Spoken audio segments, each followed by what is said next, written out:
Hello and a warm welcome to Nationwide on the network service of the NTA. I am Ifoma Ojinta. President Muhammadu Buhari has expressed satisfaction with the level of implementation of the Petroleum Industry Act so far and urged the newly inaugurated regulatory agencies to ensure that Nigeria and Nigerians derive maximum benefits from the critical economic sector.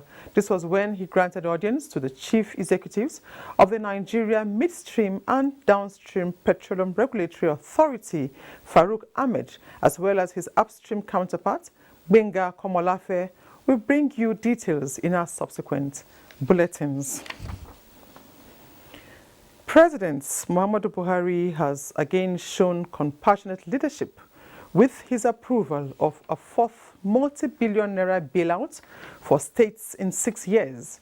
A statement signed by the Buhari Media Organization chairman Niyi Akinsiju and his secretary Cassidy Madueke indicates that the decision to disburse 656 billion naira to be shared among the 36 states as budget support facility was totally unexpected. According to the group, the president's approval of yet another bailout for states at a time they were to begin repaying 3 previous bailouts extended to them is unprecedented, noting that not even in the oil boom years of the People's Democratic Party (PDP) did the country witness anything close to this. It was revealed that each of the 36 states would get 18.2 billion naira in 6 tranches over the next 6 months to be repaid over a 30-year period starting from 2023. BMO also drew the attention of Nigerians to the first ever bailout by the Buhari administration, which was within the first few months of the president's assumption of office. As it became obvious that no fewer than 27 states were having difficulties paying workers' salaries and pensions, Buhari Media Organization expresses hope that state governors will use the funds judiciously on projects and initiatives that will have direct bearing on the populace. The group also urged the anti-graft agencies to live up to their responsibility of monitoring the disbursement funds to each of the 36 states. The federal government says it is working on a conditional cash transfer for the citizenry to cushion the effects of subsidy removal, which may come into effect in the first quarter of 2022. Minister of Finance Zainab Ahmed said this at the unveiling of Nigeria Development Updates by the World Bank Group in Abuja.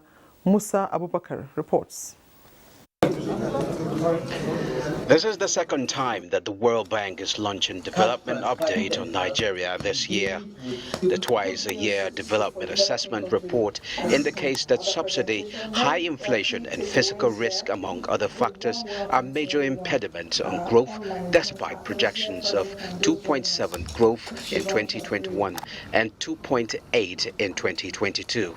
For the federal government, what we're projecting is that next year, in comparison to 2021, the federal government could be receiving 13% lower revenues in nominal terms. To support Nigeria in making progress on this core task of lifting 100 million Nigerians out of poverty. The report highlights the urgency of reducing inflation, subsidy removal, flexible foreign exchange management, and protecting the poor as critical measures needed to speed up recovery. So this report for us is another wake-up call. It's like shaking everybody out of maybe the stupor that we're in to galvanize the whole of the community, so that is government including citizens, to take that bold, decisive action. Those actions that need to be taken, they are painful, they're not going to be popular, but actions that need to be taken so that we can make progress. This thing needs to be in place because we can job. It's not a failure of communication. it is just social reality that you never plan fully for it. And of course, those engagements are still ongoing, and that is why the PIA did realize the very fact that it's not something you can do quickly, and the provisions of the law is such that by end of February, that we should be out of the subsidy regime. That is what the Honourable Minister is emphatic. As state governments, we are committed to supporting the federal government on this compact. We will do our bit to engage with all stakeholders and put the facts on the table so that everyone understands the danger the country is in if this subsidy continues, as well as the benefits that can accrue. Policymakers are expected to take advantage of the recommendations. In Abuja, I am Musa Abubakar, NTA News. And now to legislative matters. Senate has reaffirmed its commitment to pass the 2022 budget on the 14th of December 2021 before embarking on its Christmas and New Year holidays. President of the Senate, Ahmad Lawal, at Tuesday plenary announced that Wednesday, 24th of November 2021 is the last day for subcommittees' defense of budgets report before the Senate Committee on Appropriations. He noted that the National Assembly is committed to sustaining the January to December budget cycle, which has been in place for 2 years now. Tomorrow, no matter what, we have to conclude with the budget defense by the subcommittees before the Committee on Appropriations. And it is very important, in fact, it is very, very essential that we keep to our timetable. Otherwise, we may run into a very serious problem with our time for the budget to be considered and passed by the 14th of December. I'm sure that our committees will be able to appear before the Committee on Appropriations by tomorrow.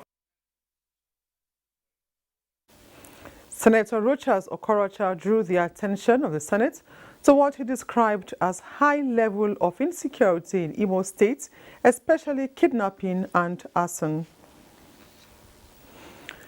Meanwhile, the House of Representatives has urged security agencies to put in more effort towards resolving incidences of security breaches, major among which is kidnapping in Anambra State and the entire southeast. Coming under matters of urgent public importance, Representative Chris Azubogo cited the kidnap of the candidate of Labour Party for the Anambra governorship election on the 18th of September 2021. Information on whom has not been heard to date. Equally of concern to the House is the kidnap of 5 engineers in Ebonyi State on the 3rd of November. The relevant security committees were mandated to work with the security agencies on these and other cases. Meanwhile, the bill to abolish dichotomy between first degree and higher national diploma in same professional field for the purpose of emolument has been passed. As the federal government awaits the Lagos State government's white paper on the NSAS Judicial Panel of Inquiry reports, Information and Culture Minister Lai Mohammed says it is disheartening that the report as submitted contains errors, discrepancies, innuendos and claimed facts that are unsubstantiated. Anthony Forson reports. What is currently circulating in public space is simply a rehash of the unverified fake news.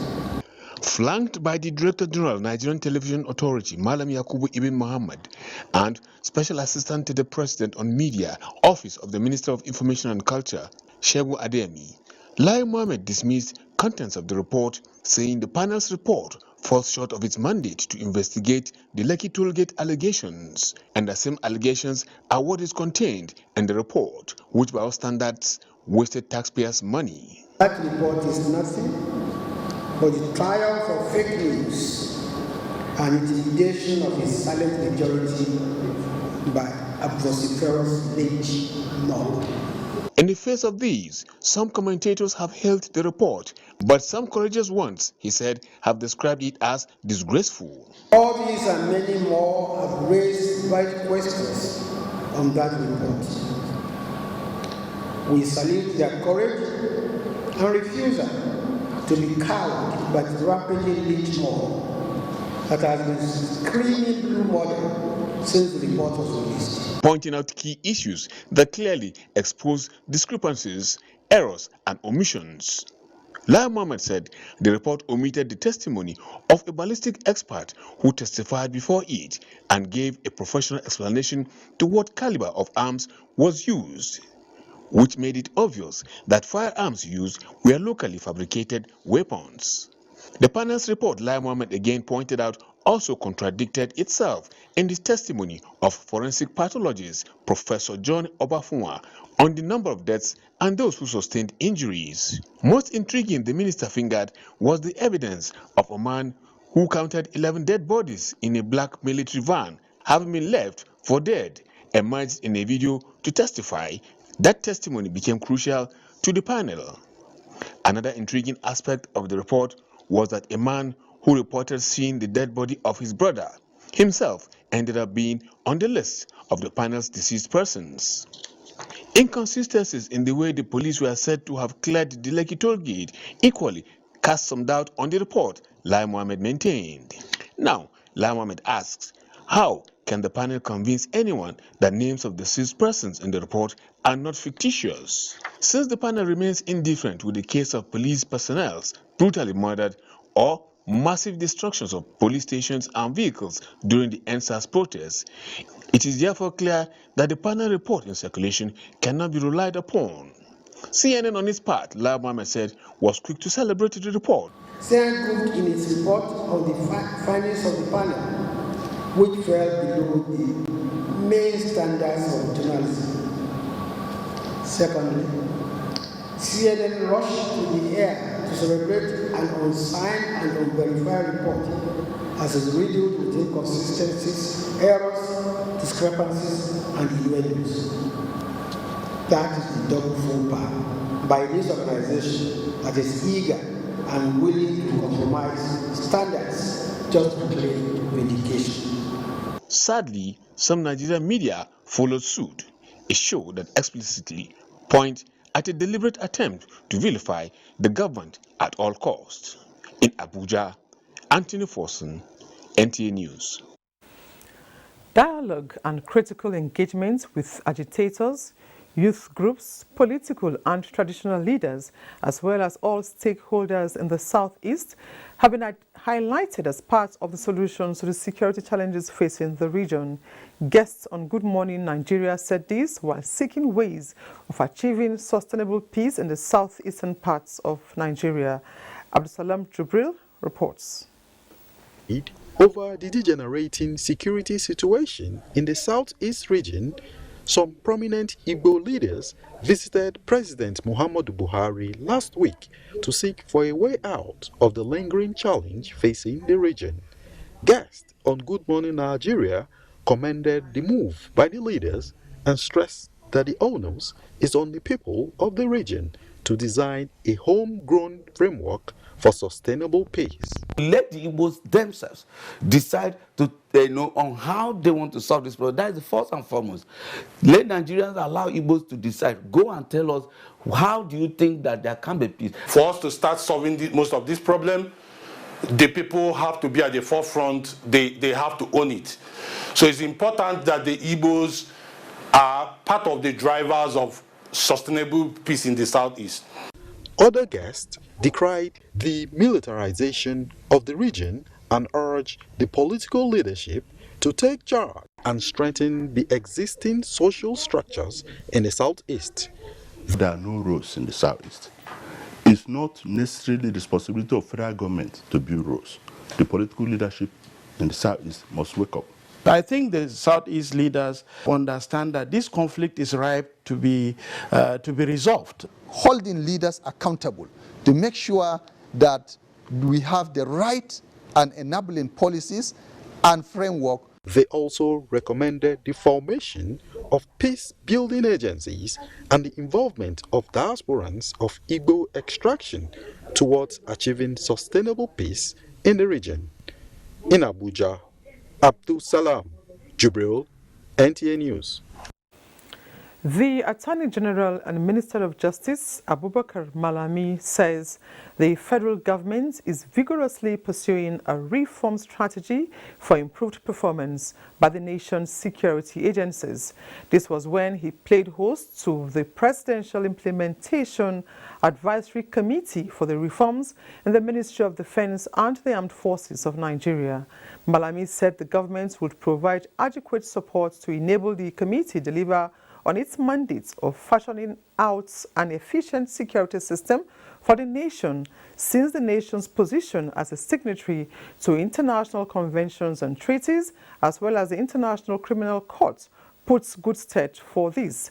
The committee, which is chaired by General Al-Wali Kazir, retired, pledged to reposition the armed forces to meet its obligations.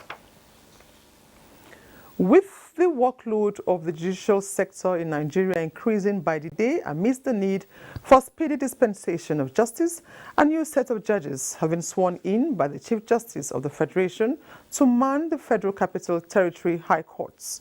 Olabode Arewa was at the swearing-in ceremony.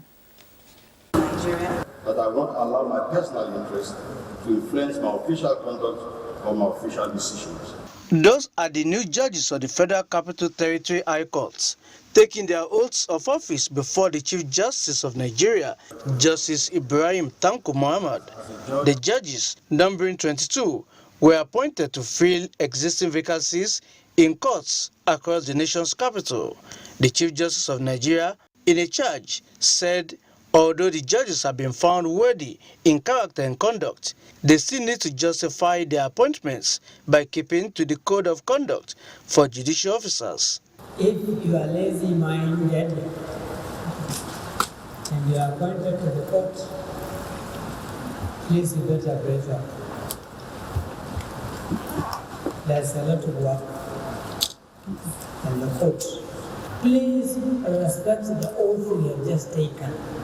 With the increase in the workload of the courts, the authorities have also adopted the use of information and communication technology to conduct court proceedings. In Abuja, Olabode Arewa, NTA News. It's now time to join Ogochukwuka in Benin with more reports. Over to you, Ogo.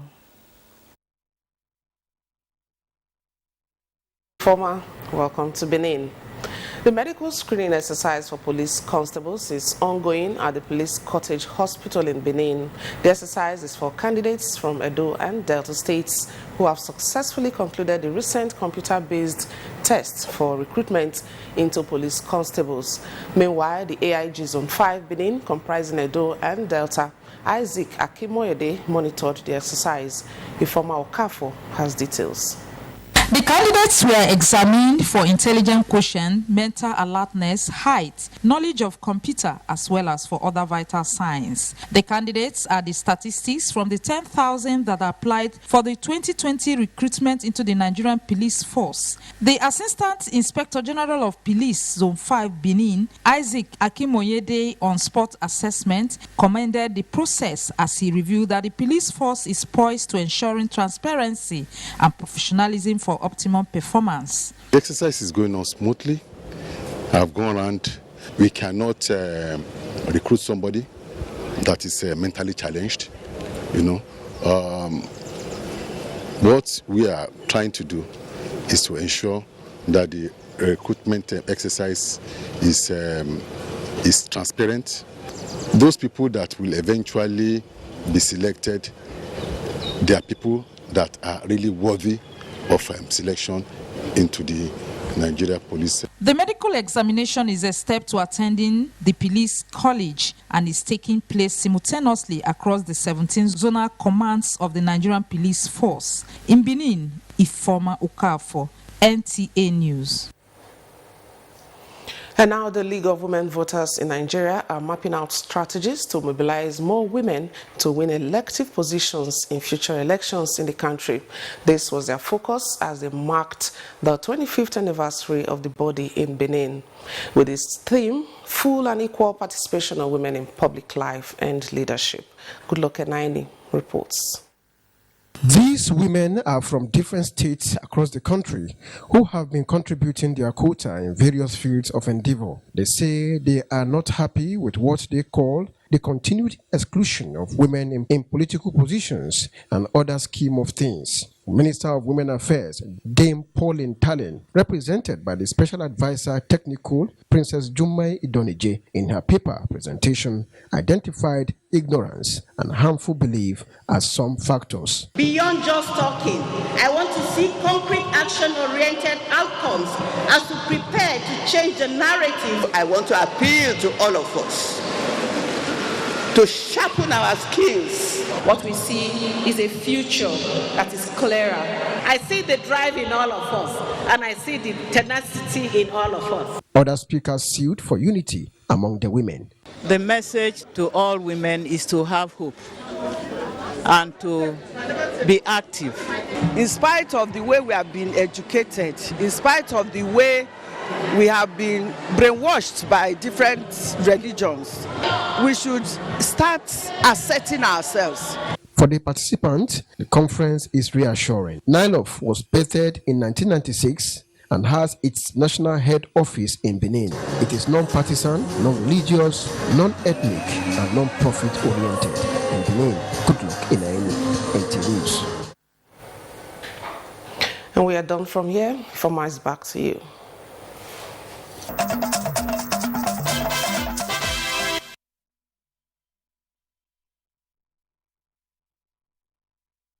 And welcome to Port Harcourt. The Rivers State government has signed a contract for the construction of Oyibo, Okoloma and Chokocho Igbodo roads. Ogediyekwere reports. With the state government resolved to continue working until its last days in office, the Rivers State government has signed another contract to commence the construction of Chokocho Igbodo Road in Eche local government area of the state and Oyibo Okoloma Road in Oyibo local government area. The roads in these two local government areas of the state that can be described as the food basket of the state have been in a deplorable state, causing untold hardship for the residents and motoring public alike. Employ our people, give them jobs. This attitude of what I've had, you will say, no, Rivers people don't like to do supply, is a lie. Don't go and station your people in all the areas and then say, oh, these are people willing to supply cheap things. It's not true. Our people do.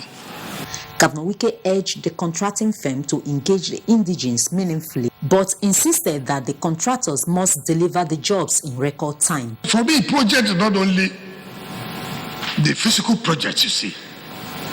Projects also try to make sure that the rule of law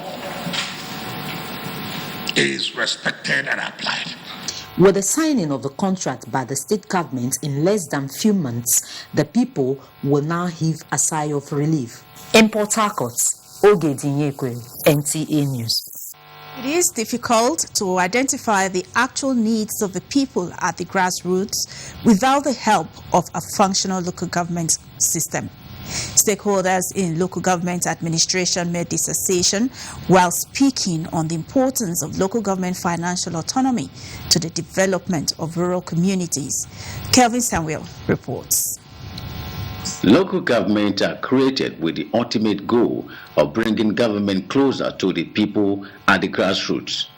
In Nigeria, the local government reform of 1976 is expected to accelerate development and enable the local population participate and hold those in power accountable in an event of misappropriation of funds. However, all these are impossible in the present situation of local government administration in Nigeria, as most state governors have refused to let go of the local government funds. There are issues in the local government service, and one of those issues that is ringing bell is the issue of local government autonomy. If given autonomy, it will be better for all of us in Nigeria. And being a grassroots government, it is expected that they should have the local government, the financial autonomy to be able to operate fully so that development will reach to the grassroots. It is worrisome that despite the quality of men and women elected into various local government councils across the country, state actors still believe they are too inexperienced to handle funds accruing to their councils. A situation the people say has led to deplorable state of council areas and a total lack of government presence in most rural communities. There is no doubt that the financial autonomy, which includes the power to control and manage its finance, allocate resources to strategic places, will enable local councils implement policies and decisions that will promote grassroots development in the country. In Uyo, Kevin Samuel, NTA News. And that's it from here. Ifoma is back to you in Abuja. Thank you very much. Now, plans to invite more than 30 stakeholders to assist in investigating causes of building collapse and give relevant recommendations as regards the construction industry having concluded. Chairman, Lagos State Tribunal of Inquiry into the collapsed building in Ikoyi, Toyin Ayinde, said this during an interactive session with newsmen in Lagos. Musa Toliat has details. 21-story building which collapsed on Gerard Road in Ikoyi necessitated the inauguration of the 6-man Tribunal of Inquiry by Governor Babajide Sanwo-Olu on 4th November this year. 19 days into commencement of proceedings of the Tribunal of Inquiry, its chairman, Toyin Ayinde, said apart from visiting General Hospital in Broad Street to interview some of the survivors who could offer some eyewitness accounts, the tribunal chairman said they are engaging the services of a consultant land surveyor to conduct integrity tests on the remaining structures within the premises of the collapsed building. The tribunal would like to state that some documents have been received from some government MDAs and members have started studying them, and the tribunal will meet as many as are willing to present credible and factual statements with evidences relating to the collapse. He, however, appeals to members of the public, professional bodies, and construction industry stakeholders who have useful information to submit memoranda and recommendations which have direct bearing on the particular issue being investigated to the tribunal. The tribunal can be reached through the email address lagosgerardtribunal@gmail.com. This is where all memoranda, recommendations, and submissions can be sent to on or before Wednesday, 24th November 2021. The Tribunal of Inquiry into the collapsed building in Ikoyi now has 11 days to complete its task. In Lagos, Musa Toliat, NTA News.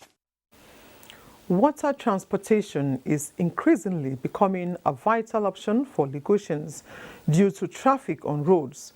But at this time of the year, water hyacinths are usually impediments to safe navigation. The good news, however, is that the National Inland Waterways has commenced the clearing of hyacinths, knowing their contributory role to both mishaps. Michael Olaleye reports. The population density in Ikorodu makes this jetty one of the most vibrant in Lagos. Most residents avoiding the ever-busy Lagos roads find solace in the waterways, but October to January are usually the trying times due to the effect of water hyacinth. It is a necessary evil boat operators like Olusoji Innocent must contend with, but the damaging effects and increasing cost of operation are devastating. The journeys of 1 minute lead to the journeys of 20-25 minutes. There is now a saving grace provided by the National Inland Waterways under its nationwide exercise to get rid of water hyacinth, and from this jetty, 9.5 kilometers will be cleared to enhance navigation. It can also carry some wrecks underneath, logs underneath, which can be detrimental to their gearbox and propellers. So all those are overhead losses, which we don't want. So our scope is after we finish Ikorodu, we'll go to Mile 2, then from Mile 2 to Ekpe.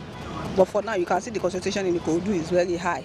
And if there is water hyacinth and it is not cleared, it will be a big problem on navigation.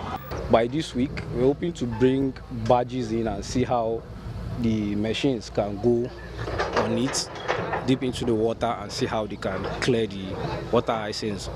Clearing of water hyacinths is one of the means of achieving safer navigation, which is key to stakeholders in the water transportation sector in a bid to encourage its usage by the people. In Lagos, Michael Walale, NT News. The 5-day warning strike embarked on by the FCT teachers to press home demands for payment of arrears of promotion benefits for teachers and payment of annual increment arrears continues. Hadiza Godwin-Ebune has an update on the recent developments. 5 days warning strike embarked upon by the FCT teachers. The FCT minister, Malam Muhammad Musa Bello, Thursday met with the Nigerian Union of Teachers, Abuja chapter, and assured them that FCTA will look into the issues and contention and tackle them amicably before the year runs out. The 2017 is scheduled for payment in the month of November, while the Honorable Minister directed that the teaching staff, payment for teaching staff in 2018 promotion areas should be prioritized.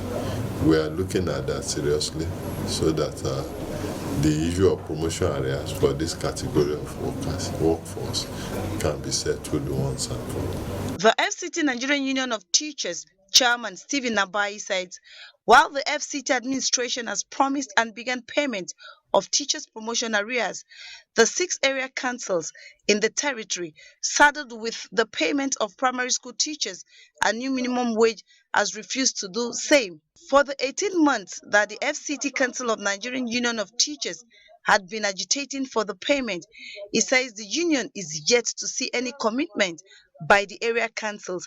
Hence, the strike continues. The strike is still ongoing. We believe that between now and before the expiration, the area council chairman should be able to call us for a meeting. But at the expiration of this warning strike, if nothing takes place, we will have no option than to proceed to an indefinite strike. However, all efforts to speak with Chairman Algon Mustafa Adamu Danze proved abortive as it could not be reached. Hadiza Godwin-Ebune, NTA News. Nearly 1 in 3 women are reportedly abused in their lifetime. In times of crisis, the numbers rises, as seen during pandemics, humanitarian crises, conflicts, and climate disasters. These statistics necessitated the 16 days advocacy against gender-based violence by the United Nations. Elizabeth Omori sought the opinion of a cross-section of Abuja residents on the ongoing campaign. A UN report based on data from 13 countries since the pandemic indicates that 2 in 3 women have experienced some form of violence, directly or indirectly, in addition to facing food insecurity. The report adds that only 1 in 10 victims made formal reports to seeking for help. Whoever that violent human rights by killing the innocent people, by raping, kidnapping, that person have to be punished according to the law. Human rights violation, I think, is something that is very alarming in the society of today, particularly in some areas that people they don't have access to justice. There is what we call a court of law, that the court of law is going to face you and judge you about what you have done. Poverty, low self-esteem, and lack of economic power are also highlighted as factors contributing to the increasing number of victims. Eliminating gender-based violence, they insist, starts with supporting survivors, adopting comprehensive and inclusive approaches that can tackle the root causes, and empowering women and girls to be economically responsive. Prevention of gender-based violence. Relevant actors in the prevention of gender-based violence are not letting their guards down as they reaffirm their resolve to continue to advocate protection for the vulnerable and abused. Ensuring justice for the vulnerable in society would be a focus on the interview segment of the news. And to speak on efforts being made to ensure justice for the abused, I have with me in the studio the Program Officer, Rule of Law and Anti-Corruption Program of the British Council. She is Hannatu Essien. It's good to have you on Nationwide. Thank you very much. Okay, you just watched that report by Elizabeth. Let's begin with the responses, from the respondents. What's your take? True. What the general public has said is very, very true and is reflective of the challenges and the issues that the country is facing, and even globally. With the issues of gender-based violence, this is something that permeates beyond borders. It's something that is found in almost every country. It is something that is deeply rooted, but efforts are being made by several organizations and different bodies across the world to draw attention, to behavioral change, which is what we seek. And the Rule of Law and Anti-Corruption Program, which is a program that is being funded by the European Union and implemented by the British Council, is at the forefront of campaigning, and supporting efforts around, reduction of gender-based violence in Nigeria. Okay, now the 16 days of activism against gender-based violence is an annual campaign. Yeah. Tell us, what successes, have been recorded so far? Okay, for this year, it will commence in the next 2 days. We expect the kickoff of the activities to start on the 25th of November 2021, which is the International Day for the Elimination of Violence Against Women. And that culminates on the 10th of December, which is the Human Rights Day. But your question is asking us about, what have we done? And the challenge, what the program has achieved in the last 3 years is the fact that in the past 8 years of our existence, we've been able to establish 32 sexual assault referral centers in Nigeria. And these are centers that provide emergency medical services to survivors of sexual and gender-based violence. Irrespective of the genders now, we now have children, we have men and women who access these free services. The centers have been located in the general hospitals all across Nigeria, and they're able to offer some form of service provision to survivors of gender-based violence. They also access counseling services, and we also provide support for accessing legal services. Okay. Yeah. Now tell us, what's the level of advocacy and how impactful has it been? Yes. For this year, annually we have a theme which the campaign usually focuses on. And for this year, the campaign is going to focus on awareness creation. It's going to focus on increased advocacy and innovation. And for us, the focus of advocacy this year is to increase the imperative around designation of specialized courts in Nigeria. Why specialized courts, we ask? Specialized courts will offer quick access to justice delivery. We know that the time it takes for justice to be delivered in Nigeria, averagely at least 3 years or more for litigation cases to be completed. But we believe that when we have a designated SGBV court, we will have quick dispensation of justice, and hopefully we will have more perpetrators who will be prosecuted, and as such we'll have more people who can we can show that okay, our system is working, and that will serve as a form of deterrent to the society at large. Okay. Yeah. Now, okay, how can the campaign be strengthened this year? Okay, for the campaign, we will have a suite of various events that will be taking place. To launch the event, we are going to be having the 7th annual Sexual Assault Referral Center conference, which will be taking place in Transcorp Hilton on the 25th from the 10th, from 10 o'clock, to 4 p.m.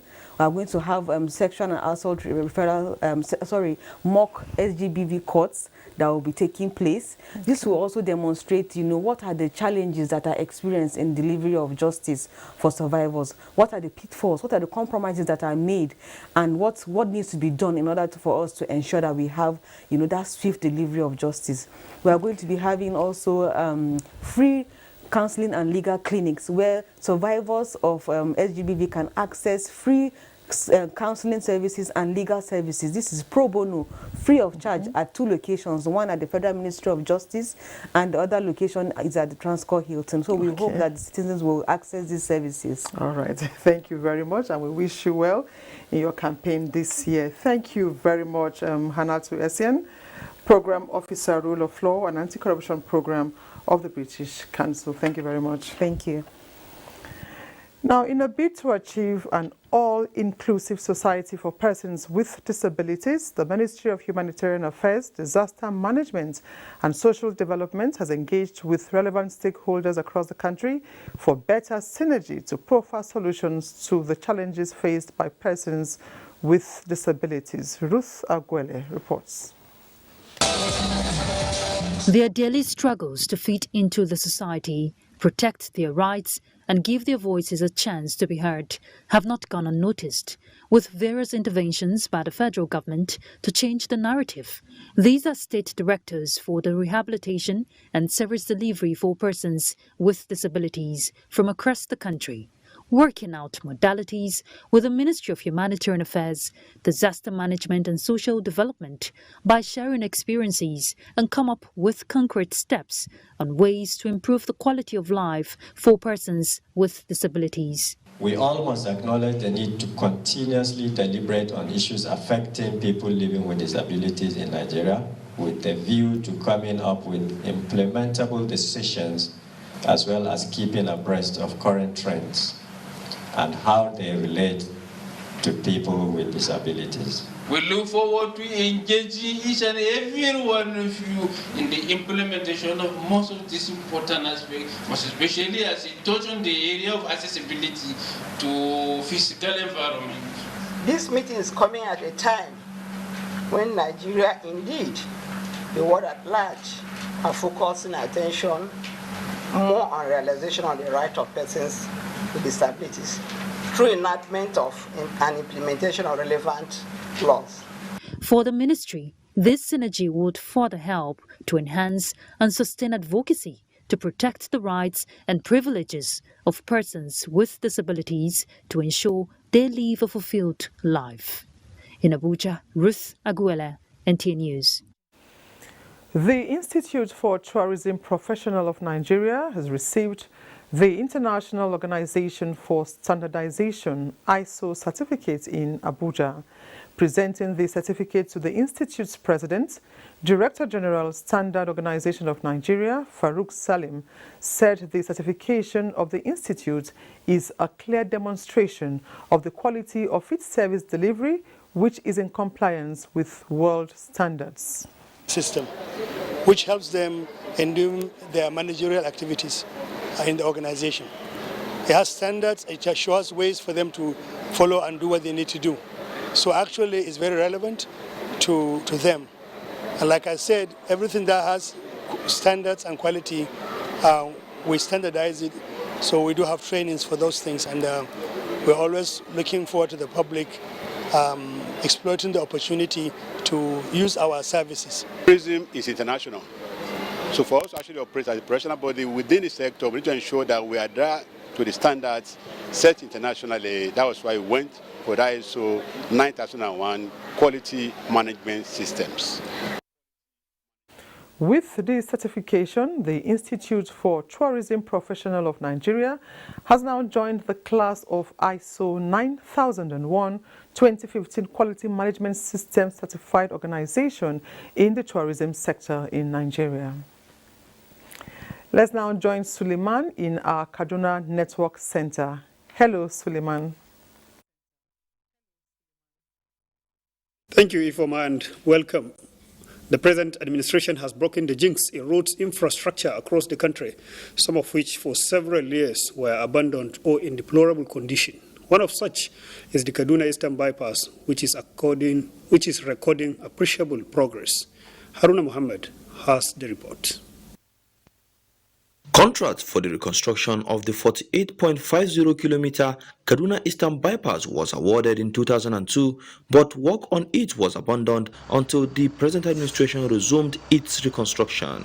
At the moment, 34.50 kilometers, representing about 53%, have reached appreciable progress. We are looking for 2 years extension again, all things being equal. You know, sometimes you plan, and the plan is a proposal.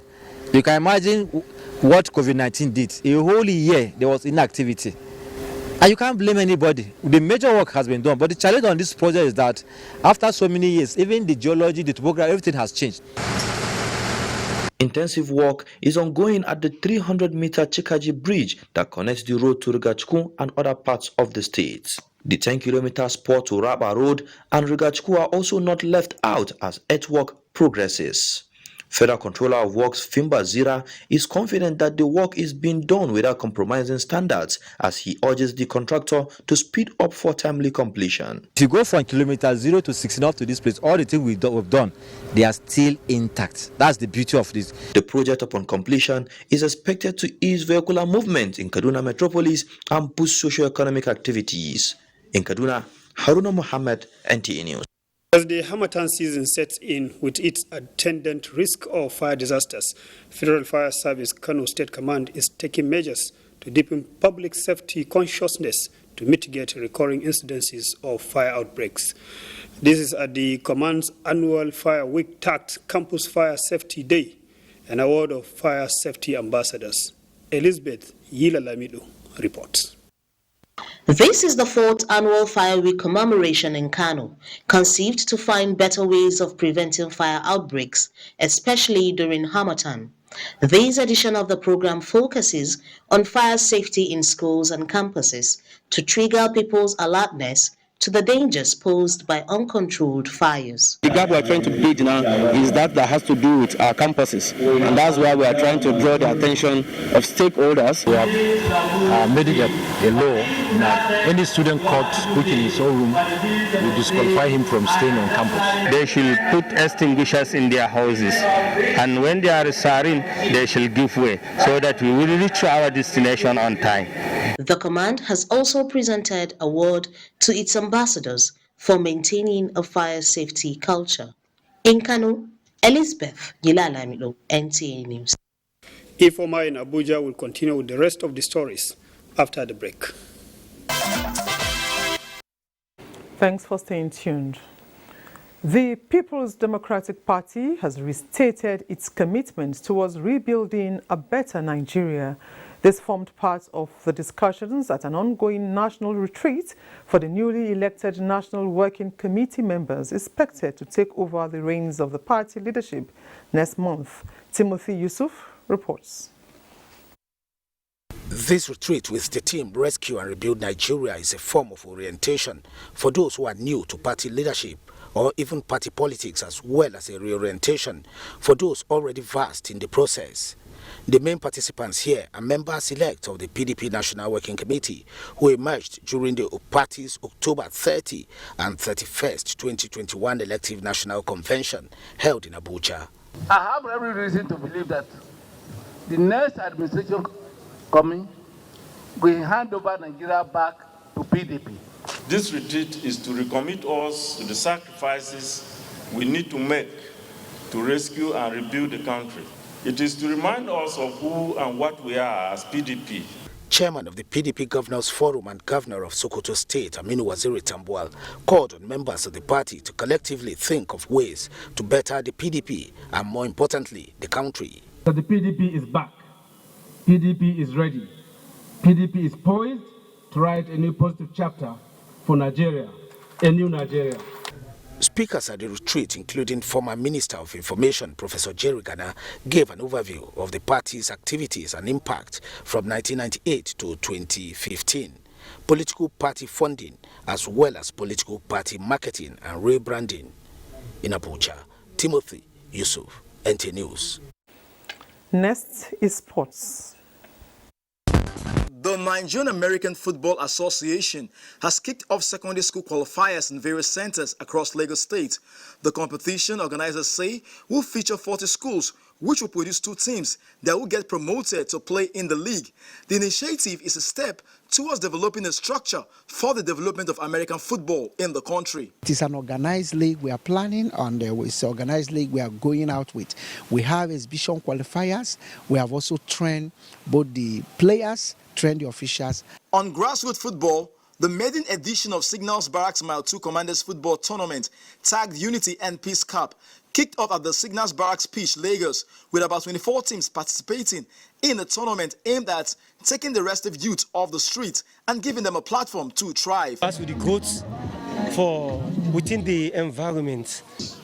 When they are here, they will be very focused and they will not have any opportunity to engage themselves in any negative acts. In the UEFA Champions League, Tuesday fixture shows that Dynamo Kiev will take on Bayern Munich. Villarreal plays host to Manchester United with Michael Carrick in charge. Young Boys welcomes Atalanta. Barcelona faces Benfica. Chelsea meets Juventus. Lille squares up against Salzburg, while Sevilla hosts Wolfsburg, amongst other matches. In tennis, the 7th edition of the Oba Elegushi Tennis Tournament ended at the Lagos Lawn Tennis Club, with stakeholders calling for the inclusion of young tennis players in the next edition. The competition was focused on creating a platform where retired players, coaches, and other tennis enthusiasts who keep fit by engaging in healthy rivalry. The young ones, and see how we can support them, the good ones among them, how we can sponsor them for a national or international tournament. To wrestling, the Professional Wrestling Federation of Nigeria has organized its 40th anniversary National Wrestling Championship at the Teslim Balogun Stadium, Lagos. We have talented wrestlers who will do better than those we were mentioning before. The event, which was focused on celebrating the history of professional wrestling in Nigeria, saw USA Bing of Congo Democratic Republic beating Nigeria's Major Ariba in one of the new titles launched at the event. With sports updates, Gift George, NTA News. And that concludes Nationwide. We thank you for watching. Remember, you can be a star. Stand against rape and rapists. Have a good evening.